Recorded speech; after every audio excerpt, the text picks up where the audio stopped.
Good morning, everyone. So it's a TGIF for everybody, and I know a lot of you are excited for the long weekend ahead. So it was exciting to see the poll, and I'm happy to share with you on today's topic. According to the poll, you guys wanted to know more about common culture and ethics issues in the workplace, and how are we gonna address that? And it's interesting because among all the topics that were polled, the question of ethics and the question of behavior, in any normal situation, you would think that ethics is a no-brainer. Because ethics in itself is, basically knowing what's right, what's wrong. But every time we get into a workplace, sometimes our decisions of what is right, what is wrong could be challenged. So I hope in my talk today, I'll be able to address some or most of the challenges or questions that you have. If there are any topics that you guys want to have more detail on later, just let the group know, HR Innovators, and we will arrange to have more talks on those topics moving forward. Okay, so I think for most of us in the group, we're in the industry of HR. Some probably already in the career more than 5 years, some still beginning their career. So a bit of an intro. The group was formed in order to provide a community for HR innovation, HR disruption, and HR improvement in the country. In a company, the HR department is usually the department that provides the support. The HR is where everybody comes to vent. But it's a challenge when it's HR who needs to vent. So that's the purpose of the group. If you need to vent, if you need help, need any help items, please feel free to reach out. So I began my career in HR 8 years ago. I didn't start in HR. I was a resource manager, basically doing sourcing and recruitment. My then director actually found it very, very convenient for the budget to lump in the word human with the word resource. Thus, I became a human resource manager by default. Okay? So, do I like it in HR? Yeah. It's been a joyful ride. It's never a boring day. Whatever I tackle today may not be the same thing I tackle tomorrow. Which is why, bringing me to the topic of ethics, when I did my reading on it and I did my brainstorming, really, really interests me how this topic came above all the other technical topics that were on the poll. So with that, let's get our discussion started. Okay, so what I'd like to start off with first is distinguish with what you call ethical and what you call legal, right? So there are some items that could be legal, but for some would consider it unethical, right? So there's a challenge there. There's also, there might also be situations where what you think is ethical based on your upbringing being your family background, or where you got your education, or the community that you live in, that could also affect what you think is ethical versus unethical. Now, if you are in the HR profession, all of these things come into play. Now, it's also different if you're looking at it from an employee point of view. It's also different if you're looking at it from a business owner point of view. We will try to... Shit, I forgot water. Okay, so in the essence of time, there are a lot of ethical questions, but I've narrowed down the most common issues to the top 5. You may or may not agree with me that these are the top 5. Feel free to comment, feel free to question, feel free to give feedback later on. So let's start at the bottom of the list. So of the 5 common cultural or ethical issues, At number 5 is the misuse of company resources. Okay, what are company resources? It could be as simple as company stationery, company supplies, company internet, company giveaway items. Okay, so it is black and white, I think, unethical if employees would actually use these resources outside of any business reason. For example, I work in a company, my daughter needs school supplies.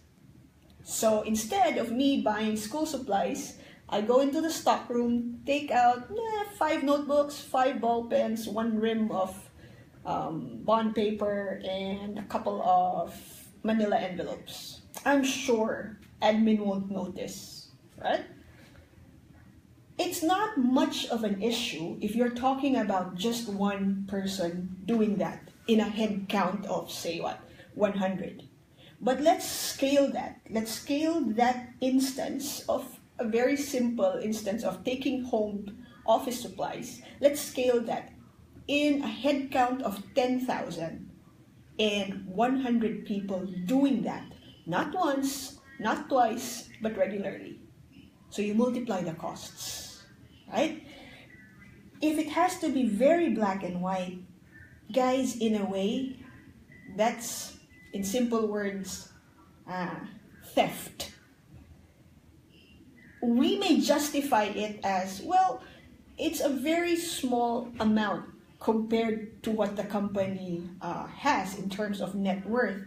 But still, if you look at the action, if you look at what the purpose of the action was, it's still black and white wrong. In as much as you don't want to, it's in the same concept as you don't want to feed your children from income that was taken from criminal sources, right? It's common for us to think as long as the purpose is good, it's okay. But if you talk about ethics, whether we like it or we like it, it's not okay. Another common misused company resource is internet, right? So at the hours of our shift, let's say for 8 hours, we're expected to solve company issues. We're expected to deliver on company results. Unless it's required by your job to actually be on Facebook all the time, then perhaps you may want to revisit how much time you spend on Facebook. Or if you're on the company Wi-Fi and you're streaming YouTube videos, what videos are you streaming? Or as simple as you're on the company Wi-Fi and you're using it for Spotify or any music downloads. Now, you have to understand also, this may vary from organization to organization. Okay?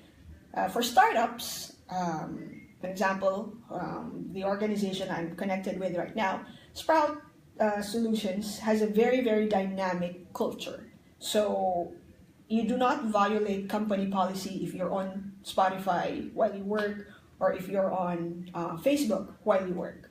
I mean, that's the culture that is in the organization. So it's not a question of being ethical or unethical. Versus an organization, most often legacy organizations, let's say banks or schools, a lot of BPO call centers for that matter, restrict internet access.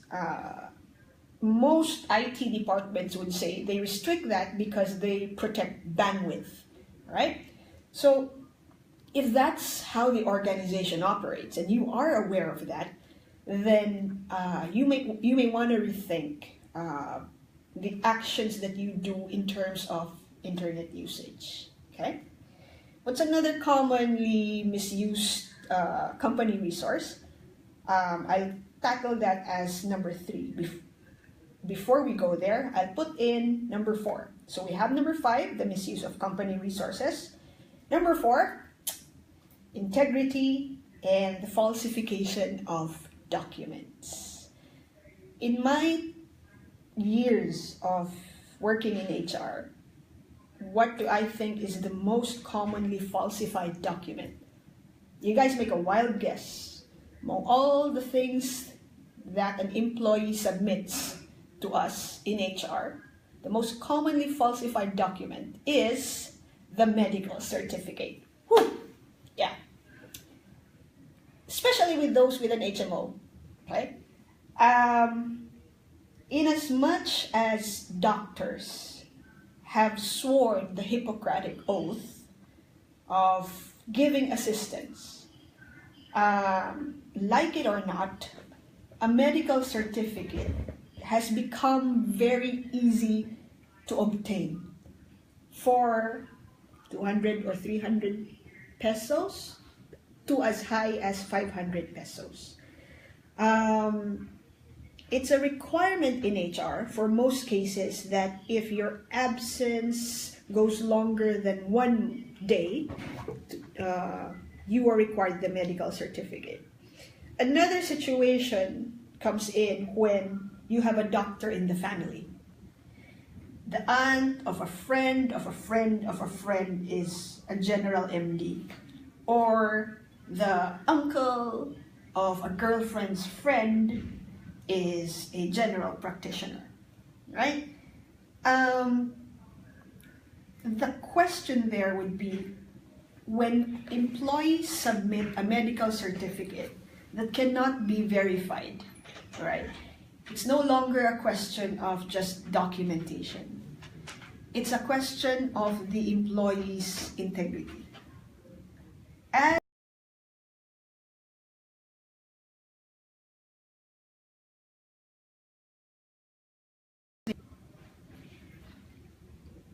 But the integrity of the data.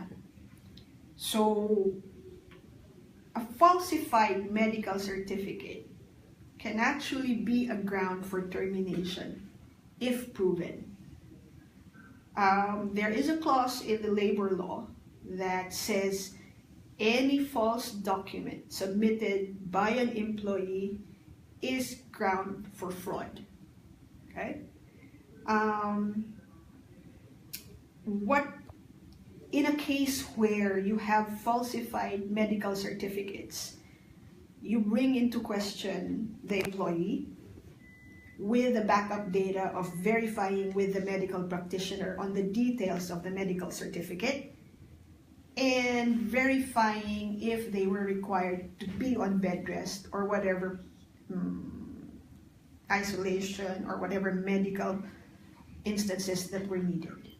It's not easy to verify, however, if the medical certificate was provided by somebody in the circle of the employee, say a friend, a family member. In that case, I would usually require another medical certificate from a doctor within the company or a company contact. All right. Aside from medical certificates, probably the most commonly falsified document for an employee, sad to say, but it's also the document that we give during performance reviews. It may not be falsified to a certain degree, but when we talk about the objectivity of the documents, I'll deal with being objective in performance reviews in a separate topic, but if you want more details on that, please let us know on the group, because that in itself is a different discussion. Okay? Right, so moving on. So again, let me just recap. Number 5, the misuse of company resources. And then number 4, the integrity or the falsification of data. Right? And number 3, I mentioned earlier, another sort of misuse. The misuse of company time. So why do I put that as an ethical or a cultural issue that is common in the workplace? Let me describe a common situation to you guys. Your shift begins at 9 a.m., right? In your view, as long as you make it into the office by 9 a.m., you are respecting your work shift schedule as per your contract, right? Actually, you're wrong. 9 a.m., if you were to respect the commitment you made in your contract, by 9 a.m., you should be at your desk or at your workstation or at an event where you're participating in. 9 a.m., you should be there being productive. 10 minutes, 20 minutes, or 30 minutes before 9 a.m. is your prep time. Remember, it's commonly said, being on time is late, because being on time, you're expected to be productive and to be delivering, right? A lot of times, employees would clock in at 9 a.m. Clock in, 9 a.m., so I won't be late, I won't get any deductions. After they clock in, where do they go? They either go to their favorite donut place, their favorite coffee place, or they either go to the pantry for breakfast. Or, for the females, for our female employees, they clock in at 9 a.m. Before going to get their coffee, they go to the washroom and start putting on their makeup. Roughly 15 minutes, 20 minutes. After they've all hassled on the makeup, they go for their coffee. Roughly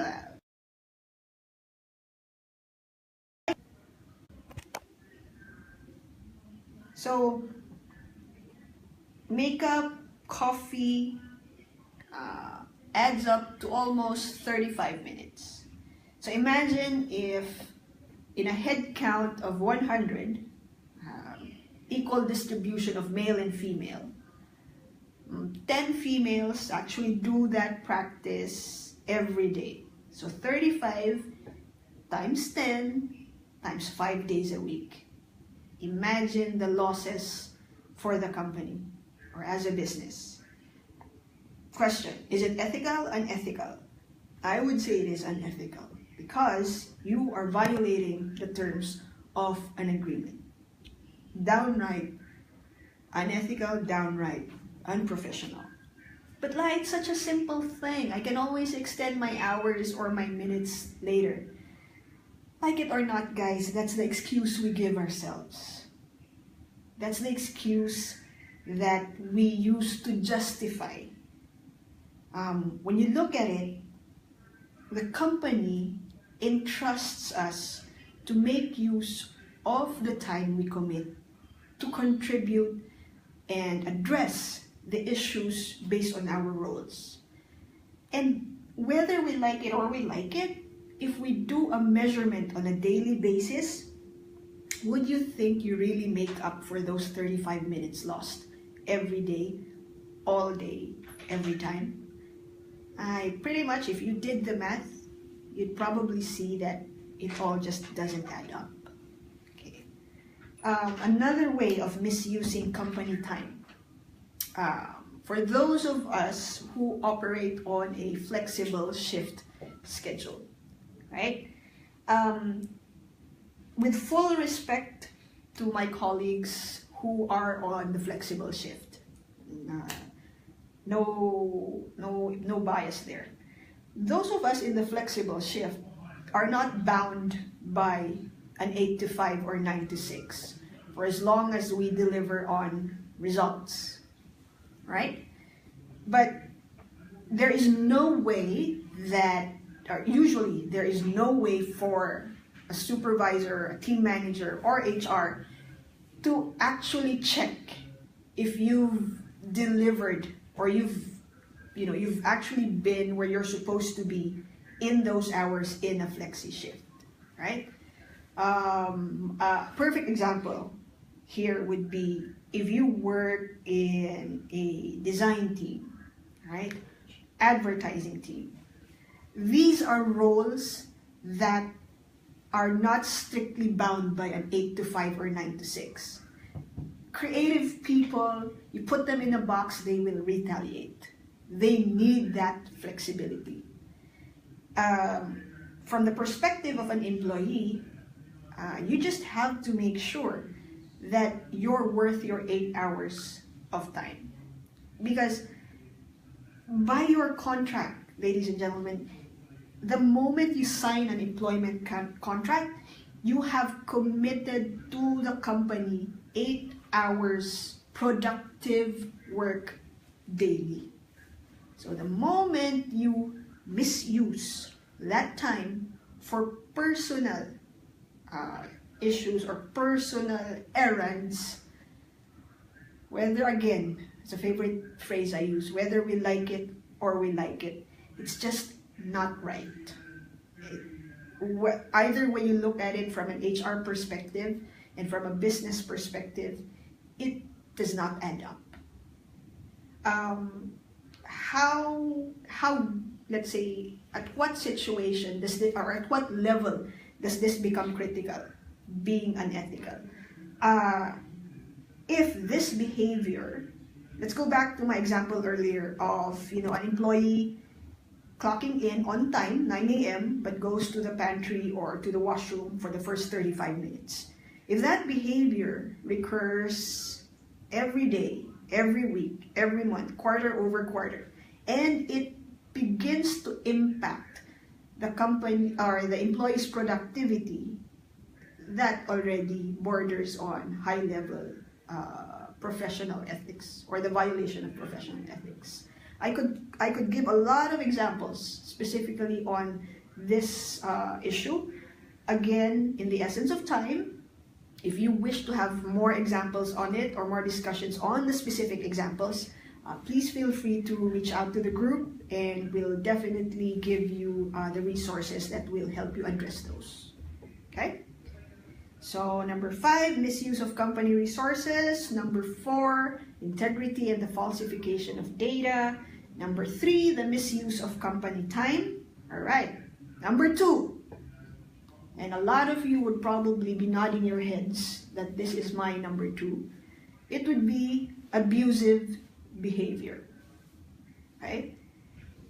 LAI, what do you mean by abusive behavior? Let's put that into levels. Okay. Abusive behavior verbally, abusive behavior psychologically, and abusive behavior in physical actions. Right? So first, abusive behavior verbally. A very common example. Again, the reason why I pull out from creative and tech examples is because I've worked with creative and technology firms. But I'm sure there are other instances in other industries.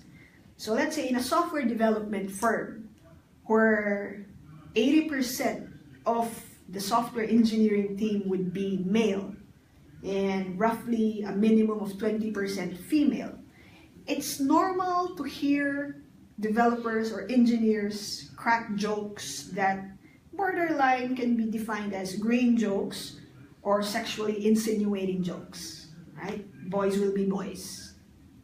However, females in the team feel that in order to be accepted, I have to be one with the boys.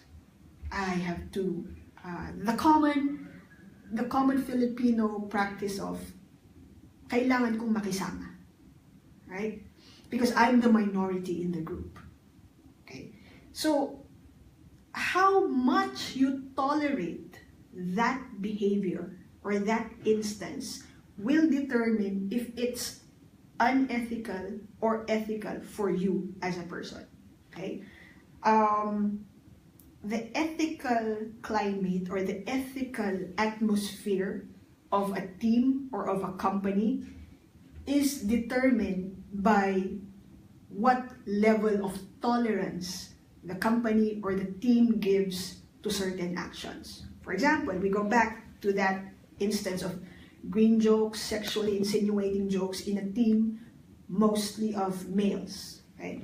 So if you're the female in that group and you tolerate it, right, then that means you actually approve of the behavior. Okay lang sa'yo.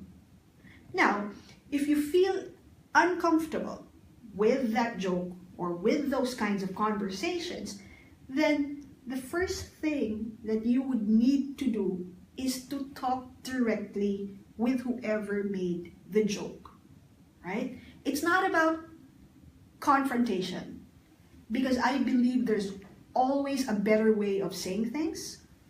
It starts out with, I'm sorry, I'm really not comfortable with what you said earlier because it makes me feel, then you go into the details.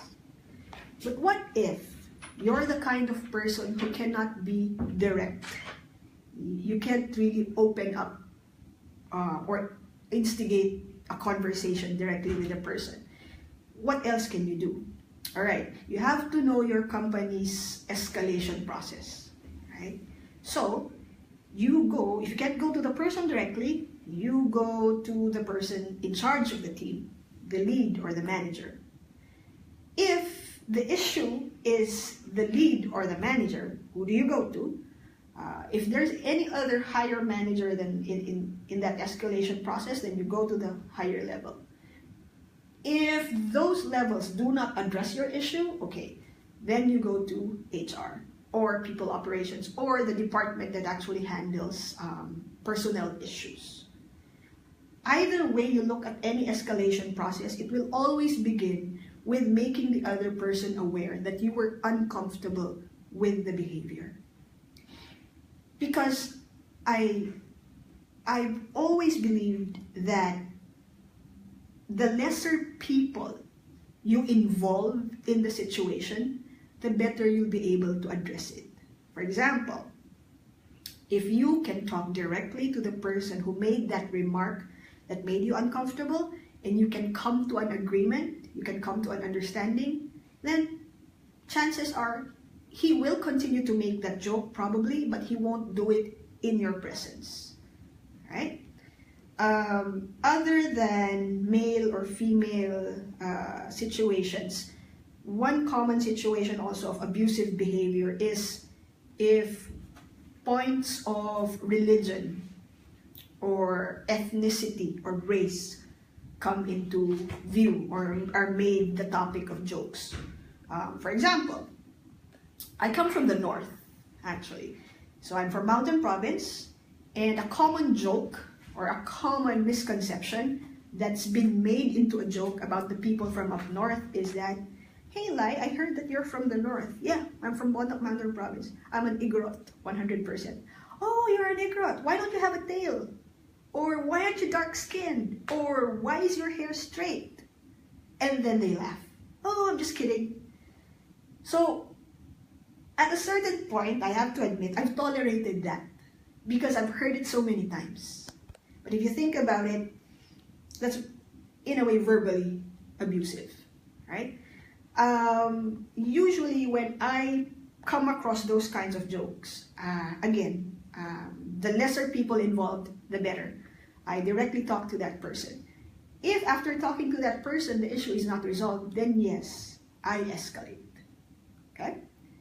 Another example of abusive behavior, which in fact borders on a statute of labor law, could be called into for dismissal or termination, is when you talk about direct insult to the person. Swear words that are directed to an employee or by a manager. It's more delicate when you're talking about the manager directing swear words to an employee. That in itself calls into question the manager. And yes, it could be grounds for termination. But what if it's an employee directing insults or swear words to the manager? Yes, there is also a clause in the labor code that puts that situation as a terminable offense. Okay? The thing with verbally abusive behavior, it happens so easily, so commonly, so fast because, as a writer once said, the tongue is a source of all evil. Right? It's easy for words to come out. It's easy for us to say things in the heat of emotions. Right? The moment our words are out, our verbal things are out, it's very difficult to pull them back, right? And sometimes, regardless of how many times we apologize, the hurt or the emotional damage has already been done, okay? So, in verbally abusive instances, it's the job of HR to actually document the details of any instance of verbal abuse. Depending on the level and the recurrence of verbally abusive behavior, disciplinary action is more often instilled. Could be from suspension up to termination. But then again, like I said earlier, in order to address verbally abusive instances, the fewer people involved, the better. The faster you address the behavior, the better you ensure it won't recur, or it won't trickle down, or it won't spread. Okay? All right. The next abusive way is psychological abusive behavior. How is that? Let me put it in a scenario. I'm an employee, rank and file, and my boss never yells at me, speaks to me very kindly. However, in meetings, always calls out my projects, always calls out my opinions in a sort of sarcastic manner. Not direct insult, but with the use of sarcasm and with the use of humor. And it's repeated over and over. In Filipino, if I have to put that in context, napapahiya ka, pero hindi obvious na napapahiya ka. And I'm sure a lot of you actually go through those or have come across those situations. That is more difficult to address because it's more difficult to document. But what do you do if you have psychological abusive behavior in the workplace? Again, you go direct to the person if you can and explain to that person, I'm sorry, I'm not comfortable with what you said or how you're doing this or how you're dealing with this. If it escalates, then you make sure that that person's manager or your manager is in the loop. If it's not addressed, then again, the escalation process would usually then involve a department head. If it's not addressed there, then it involves HR. Okay? All right, lastly, under abusive behavior, the most easy to prove is actual inaction abusive behavior, physical abusive behavior. Because the moment you punch your supervisor in the face, that's, you don't need to think twice to say if that was ethical or unethical, right? The moment your colleague points at you or shouts at you and insults you in front of everybody, you don't have to think twice if that's ethical or not, right? So those are easy to prove. And it's not just the labor code that protects you against physical abusive behavior, it's the civil code that protects you against physical abusive behavior. And I'm sure your company policies also have statements there that protect you against physical abusive behavior, right? No-brainer, that's a no-brainer. So the question would be, so LAI, what do I do? Of course, I think the very first thing, if it's physical abuse, if it gets you injured, of course, is to go to your clinic and get the documentation required, right? Get yourself assessed, you get the medical attention. But more so, you have to figure out the emotions or the psychological behavior that led up to the action, right? There will always be a reason for something physical. Now, if you don't figure out the reasons or the emotions behind the physical action, ooh, that's a tough one. Maybe you're working with a colleague who is slightly psychologically unstable. Which again, if you can address it with that person, address it with that person. If you can't, then you go through the escalation process. Okay? Alright. Let's go through the list again. Just so before we go into number 1, right? Number 5 is the misuse of company resources. Number 4, the integrity or the falsification of data. Number 3, the misuse of company time.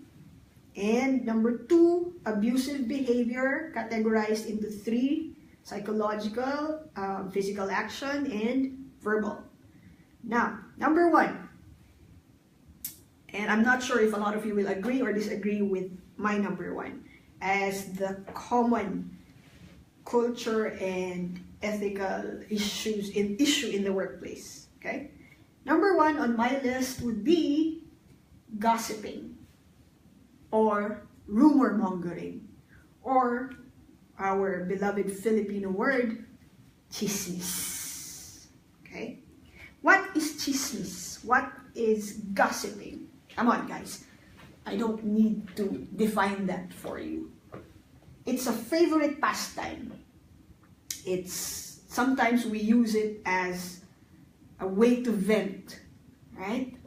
But earlier, I was talking to a member of our marketing team, and I was asked, why did you put gossiping number 1? And we both agreed because it's the easiest thing to happen. It's the most common thing. Because sometimes you're not even aware you're gossiping. You're not even aware you're helping to spread a rumor. Example, in a meeting, when the person is not there, you easily talk about the negative points without the person there to defend themselves. Negative points of a project, it's fine if it lies within measurable conversation. Let's say project, timelines, deadlines, metrics. But if the conversation, because the person is not there, now delves into the person's personal life. Okay? Siguro wala siya dito kasi she partied all night again last night. Maybe the reason why she's failing in her metrics is because she's gone to her boyfriend's place again. And then, again, it just takes one person to start that, and then the rumor mill just runs fast. The problem with gossip and rumor, the versions never end. Because that's the beauty of gossip. There's version 1, 2, 3, 4, 5, unlimited. And by the time you know it, it's spread. Right? Don't tell blah blah, I told you this. Okay? This is just between you and me. The moment you share information with somebody, you just have to expect that 10 people in the office will know that. Whether it's true or not. Okay? In HR, gossip or rumor mongering is oftentimes the cause for uncomfortable relationships in a team, uncomfortable relationships in a department. Now, the moment you have uncomfortable relationships, that automatically impairs productivity, that automatically impairs metrics. Because if you think about it, relationships in a team, in an organization, once they're jeopardized by rumors, by gossiping, you already destroy trust. Right? So if you identify a rumor monger or a gossiper immediately, if you're able to identify them, of course, I'm not saying you terminate them on site, because it's human behavior, it's human, it's human instinct to actually talk. Now, if you're able to identify that behavior, my suggestion would be to raise that behavior with the person immediately based on facts. If you're able to address it with that person, good. If you're not, escalation process again. Okay? Sorry. The last 2 points actually, abusive behavior and gossiping, are very interlinked. Verbal abusive behavior and gossiping. You do not want a company culture that is based on a he said, she said instance, right? He said, she said stories grow bigger and eventually reach top management. Now, when it reaches top management, the danger there is it becomes I know that you guys are familiar with Game of Thrones. It becomes a trial by combat. But this time, trial by combat is by the use of verbal actions, verbal abuse. So it's very difficult to prove who gets to be right in a gossip situation. Right? That is why most common company manuals, company handbooks, you will find terminable offense, rumor mongering, or gossiping. The problem that HR has, though, it's very, very difficult to prove or to actually document gossip, right? So if it's an item that's very difficult to prove and it's an item that's very difficult to document, why is it then a common ethical problem in the workplace? Why is it then a common culture issue? Ladies and gentlemen, because people love to talk. People are social beings. Filipinos, for that matter, are very, very social beings. So does that mean that we just have to accept gossip in the workplace, rumor mongering in the workplace? Of course not. If you can address the issue, address it. There are many ways to address gossiping or rumor mongering. For a detailed discussion on the legal statutes that cover gossip and rumor mongering, please reach out to the group and we'll be happy to give you the references. If you think that there should be a talk specifically on gossiping or rumor mongering control in the workplace, let us know and we'll see how we can come up with resources to address that. My last take on gossip and rumor mongering, if you are the victim of office gossip or rumor mongering, there's no other way to address this than to be direct with the source, right? You go directly to whom you assess is the source of the gossip. But you have to make sure that your conversation with that person is objective and not emotion driven. Okay? The moment that you lose sight of being objective, you may not be addressing the gossip, you may actually be validating the gossip. Okay? One last way to ensure that, or maybe not ensure, to somehow lessen the instances of gossiping or you becoming the victim of gossiping, you clean up your Facebook profile. Clean up your Facebook profile. Make sure that whatever public posts that are on there are, not something that will come to bite you eventually somewhere down the road. The friends or the co-workers that you add on your social media networks, they have an eye into whatever you post on your social media pages. You're not always there to explain a post, a picture, or a shared item. And it can always be misunderstood. Okay? So, recap. 5 misuse of company resources. 4 integrity. Do you have it write it down? Yeah, Flash name. Busy na no. Give it to Miss Lionel. I know. Okay. Just Okay. So, 3 misuse of company time, 2 abusive behavior, and number 1, gossiping. So if you have gossip girls in the office, You're not alone. That's a common thing that happens. Okay? So let's go to some questions. Thank you really for being very, very responsive. I'm seeing a number of questions here. I hope I can have enough time to actually answer this. So let's pick the first question off the list. Okay. What company culture usually fits or works for millennials? Right. The question of the generation gap in the workplace. One thing about millennials, personally, I don't want to use stereotyping in the workplace, right? But for the purpose of answering the question, millennials don't want to be policed, right? They would like to enjoy a certain degree of autonomy, right? So the legacy structure of top-down management may not work for millennials. So a company culture that actually advocates open-door policies without having to go through so many hierarchical channels in order to talk to somebody or to be heard, that's one thing that would work with millennials.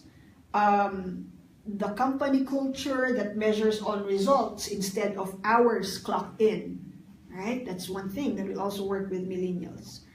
The company culture that actually allows the 80-20 rule. Google had one practice where you spend 80% of your time on your actual role and 20% on a passion project, right? The challenge with millennials sometimes is to actually keep them interested. So 80% you have them work on their metrics or whatever is driving them in terms of their roles. 20% give them a special project outside of their roles to keep them interested. Okay. Lastly, for millennials, you have to keep them constantly engaged. You know, talk to them. Let them know that they're valued. Ask them for their opinions. Be involved in their social media activities. Right? Whether it's a talk at the water cooler or a talk at the pantry or just dropping by and say, hey, I saw that you went to Siargao last week. How was it? Millennials love that. Millennials like to be engaged. Okay? All right. Another interesting question. What's a difficult ethical case you faced personally? And how did you resolve it? Okay. With a disclaimer that I cannot disclose the company.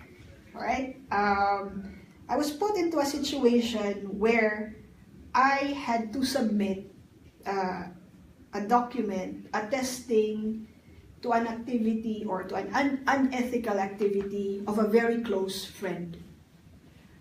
This friend of mine, she was the first person who welcomed me into the company, and she was basically my mentor for the first 2 months of my stay with that company. However, she became the main party in an ongoing investigation. And sadly, the issue was about finances and money. And I knew of that. I knew that she had some, shady deals with suppliers. And unfortunately, HR needed me to sign off on a document. I knew that if I signed off on that document, my friend would lose her job. I also knew that she was a mother, providing for the education and the needs of her children. That if she lost her job, it would be in my conscience. However, I, for one, also disagreed with her shady deals. So yes, I signed that document. And eventually, she and I lost touch for a couple of months, but she was able to bounce back and find work again. And somehow, after enough time had passed, we were able to resolve it. But yes, it was a very, very uncomfortable situation. Okay, let's see. In the essence of time, let's get one more question here. What advice can you give to promote ethical practices in companies? You gotta know, or you gotta go back to the values of your organization. You make sure that the values of your organization are understood very well by your leadership team, because it's the leadership team that will drive the values of your organization. If employees see the leadership team actually driving the values, driving ethical behavior, then you will have an easier way of promoting ethical culture. But if you have the opposite, that it's the leadership team that actually comes into question for ethics, it will be a bigger challenge to get rank and file or to get the other members of the organization into ethical culture or ethical behavior. Okay? So I hope that I was able to share insights with you. I know that everybody's hyped for the long weekend ahead. I hope I've given you pointers to think about, directions that could actually help with situations you might be facing. This is the first of live sessions, and we're very happy to entertain suggested topics or suggested items from you. Anything that you feel is a roadblock or a challenge or a worthy topic for discussion. Please join our HR Innovators group, like our page so that you'll be able to follow the activities and see what's coming up for us in the next months as we build and engage a community that promotes innovation in HR. So with that, you guys have a very good Friday. You enjoy your weekend, and until next time, let's innovate HR.